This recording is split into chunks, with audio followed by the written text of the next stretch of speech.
అంటే మీకు మొత్తం ఈ కామెంట్స్ అవ్వచ్చు, ఇంకోటి అవ్వచ్చు. దీంట్లో బ్యాడ్ కామెంట్‌లో నాకు ఇది బాగా టచ్ అయింది అనే కామెంట్ ఏదైనా ఉందా? అంతేం లేవు. హ్మ్. మరి అంత ఎక్స్‌టెంట్‌కి అయితే హార్ట్ ఇంకా వరకు వెళ్ళలేదు. తీసుకుంటే ఎంత బ్యూటిఫుల్‌గా నవ్వర్లే. ఆ! హార్ట్ వరకు తీసుకోరుగా లేదని. అసలు నేను తీసుకొని తొక్క వాళ్ళంటే నేను అయిపోతానే ఏంటి అంతే. అవునా కాదా? అంతే అంతే. అనేవాళ్ళు అంట నేను పట్టించుకోను. అండ్ మీ ఓవరాల్ లైఫ్‌లో ద బెస్ట్ మూమెంట్ అంటే ఏం చెప్తారు? Happiest moment the best. Best moment అబ్బా! చాలా ఉంటాయి ఇలాంటివి అడిగితే కష్టం నాకు. చెప్పు. ఒకటి రెండు చెప్పు. బెస్ట్ అంటే నా 25th బర్త్‌డే మా పేరెంట్స్ చాలా గ్రాండ్‌గా చేశారు. అది నా ఫేవరెట్. వాళ్ళు చేశారా? యాహ్! ఆబ్వియస్లీ వాళ్ళే 25th చేస్తారు. ది. నాకు ఇప్పటికి బర్త్‌డేస్ ఆళ్ళే చేస్తారు. ఎప్పుడు బర్త్‌డే? నేను ప్రేమ పుట్టక ముందు పుట్టా. గెస్ చేయండి. నాకన్నా ముందే పుట్టారైతే. అబ్బా! ఫిబ్రవరి ముందు పుట్టారు. నేను పుట్టాక ప్రేమ పుట్టింది. ఓకే. మీరు పుట్టాక ప్రేమ పుట్టింది. It's very easy. ఈజీయా? నేను పుట్టాకే ప్రేమ పుట్టింది. 13th. యెస్. ఓహో! అది నా దృష్టిలో 14th ప్రేమగా నేను చూస్తారు. కాదు ఊరికే చెప్తున్నాను. But okay, అందరి దృష్టిలో ఫిబ్రవరి 14th కదా. So 13th yes. మొన్నే అయింది అయితే బర్త్‌డే. అవును. సెలబ్రేషన్ అయిపోయిందా? అయోధ్యలో. చెప్పారు కదా. అదే 25th. No 25th 2 years back. Okay 27 చెప్పేశారు. సో కవర్ అయిపోయింది. ఓకే. అంటే మీ లైఫ్ లో మొత్తం చూసుకుంటే ఓవరాల్ గా బాధపడిన సిచ్యువేషన్ ఏంటి? యాక్చువల్లీ మా పేరెంట్స్ నెల్లూరు నుంచి వస్తుంటే ఒక పెద్ద యాక్సిడెంట్ అయింది. సో నేను లేనన్నమాట కార్లో. సో నాకు ఈ కాల్స్ నేను ఎంతసేపటికి నాకు తెలియలేదు ఇలా అయ్యింది అని. మా నైబర్స్ అందరికీ తెలుసు, అందరూ నా దగ్గరికి వస్తున్నారు. ఎందుకు వస్తున్నారా అని అనుకున్నా, నాకు తెలీదు. సో యాక్సిడెంట్ అయ్యింది అని తెలిసాక మా డాడీ వాళ్ళ సిస్టర్ ఏడ్చుకుంటూ వచ్చింది. For a second I thought ఇంకా నాకు నా పేరెంట్స్ నా లైఫ్ లో లేరా అనే థాట్ ఇంకా అసలు నా వల్లే అవ్వలేదు. సో తర్వాత తెలిసిందా ఇట్స్ చాలా పెద్ద యాక్సిడెంట్, కానీ లక్కీగా మా వాళ్ళిద్దరికి ఏం కాలేదు. అసలు అది ఏంటంటే మేము అమ్మవారిని నమ్ముతాం అనమాట. ఇంకా లిటరలీ ఆమె ఎంత సేవ్ చేసి ఇప్పటికీ అది ఒక మిరాకిల్ అందరికి. అంత పెద్ద యాక్సిడెంట్ అయినా వాళ్ళిద్దరికి ఏం కలదు. లైక్ చిన్న చిన్న దెబ్బలు తగిలే గానీ కార్ అయితే మొత్తం స్మాష్ అయిపోయింది, కానీ వాళ్ళిద్దరికి ఏం కాలేదు. నిజంగానే ఇది ఇప్పటికీ ఒక మిరాకిల్ తెలుసా.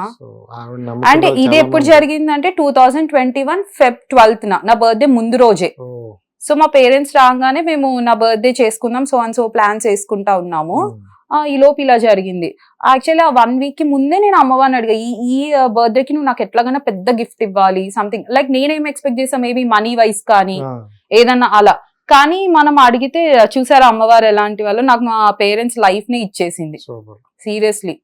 సో అది ఇంకా 2021 మొత్తం నేను చాలా యాంగ్జైటీ ఇవన్నీ చాలా హెల్త్ ఇష్యూస్ కూడా ఫేస్ చేసా యాంగ్జైటీ వల్ల. తర్వాత కోవిడ్ వచ్చింది మమ్మీకి. ఇవన్నీ ఇంకా 2022కి కొంచెం సెటిల్ అయ్యా. కోవిడ్ టైంలో చాలా మంది జ్ఞానోదయాలు అయ్యాయి. అంటే ఇంకా లైఫ్ ఇంతే కదా అనేటట్లు. మీ పర్టికులర్ గా అలాంటి సిచ్యువేషన్ ఎవరైనా చూసారా? అంటే మార్పు టెంపరరీ.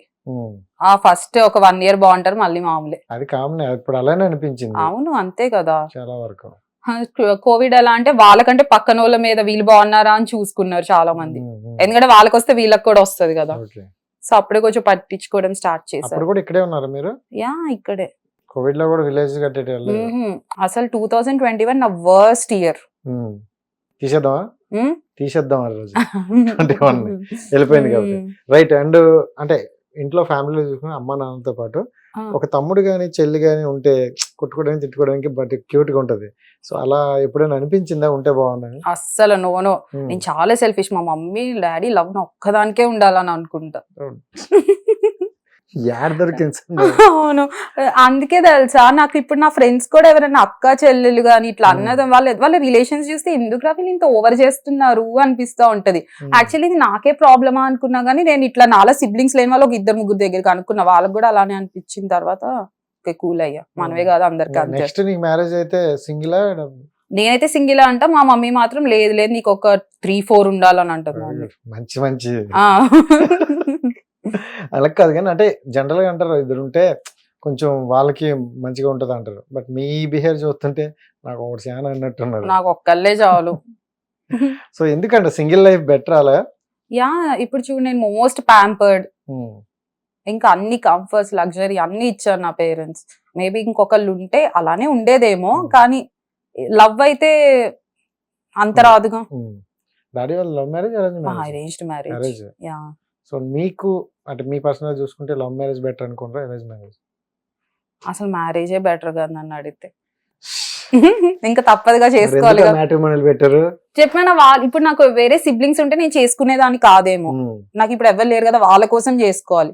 అసలు ఒక టైంలో నేను సన్యాసం తీసేసుకుందామా అనుకున్నా. కాషాయం కూడా కొని ఇవ్వాల్సిందే. కానీ ఇంకా సో మా మమ్మీ చెప్పింది, నువ్వు ఫస్ట్ 1 డే ఫోన్ పట్టుకోకుండా ఉండు, తర్వాత సన్యాసం గురించి ఆలోచించు అని. పెద్ద లాజిక్. సో అంటే జనరల్ గా ఇప్పుడు మ్యాట్రిమోని అనేసరికి చాలా ఉంటాయి. అంటే జెన్యున్ గా దొరికే వాళ్ళు ఉంటారు, ఫేక్ గా ఉంటాయని విన్నాను. నేనైతే ఇంకా నేను ఈ మ్యాట్రిమోనీస్ లో పెట్టలేదండి. మేము ఇప్పుడు సో క్యాస్ట్ వాళ్ళకి వాళ్ళవి ఉంటాయి కదా, వాళ్ళ దాంట్లోనే ఇచ్చాము. ఓకే. So super. లైఫ్ అయితే ఇప్పటి వరకు బాగుంది. సో ఫ్యూచర్ ఏం చేద్దాం అనుకుంటారు? చెప్పనా, వెల్ నోన్ డిజైనర్, ఒక స్టోర్ పెట్టుకోవాలి, ఒక బొటీక్, అంతే. హస్బెండ్ తో క్యూట్ అండ్ క్యూట్ ఫ్యామిలీ, అంతే. అంతేనా చేసుకుని అనుకుంటాం, మళ్ళీ పెళ్లి చేసుకుని అంటాం మళ్ళీ. అదే ఈ టూ టైప్ ఆఫ్ థింకింగ్ ఉంటుంది నాకు. కాసేపు చేసుకోవాలనిపిస్తుంది, కాసేపు అవసరమా మనకి చేసుకుంటారు మాత్రం వదిలేకే. అలా ఎందుకు కాసేపు ఒకటి ఆలోచిస్తాను. మొత్తాన్ని పెళ్లి చేసుకుంటావు కదా, తప్పక చేసుకోవాలి. మరి నీ ఫ్యాన్స్ కి చెప్పొచ్చు కదా, అందులో కొంతమంది పడిపడే వాళ్ళు ఉన్నారు, చాలా మంది చూసే కామెంట్ లో లవ్ యూ బేబీ. అవన్నీ ఒరిజినల్ అకౌంట్స్ అయితే హ్యాపీ. సరే, ఈరోజు ఈవినింగ్ ఒక కామెంట్ వస్తుంది, అది ఒరిజినల్ అకౌంట్ అండి. అబ్బా.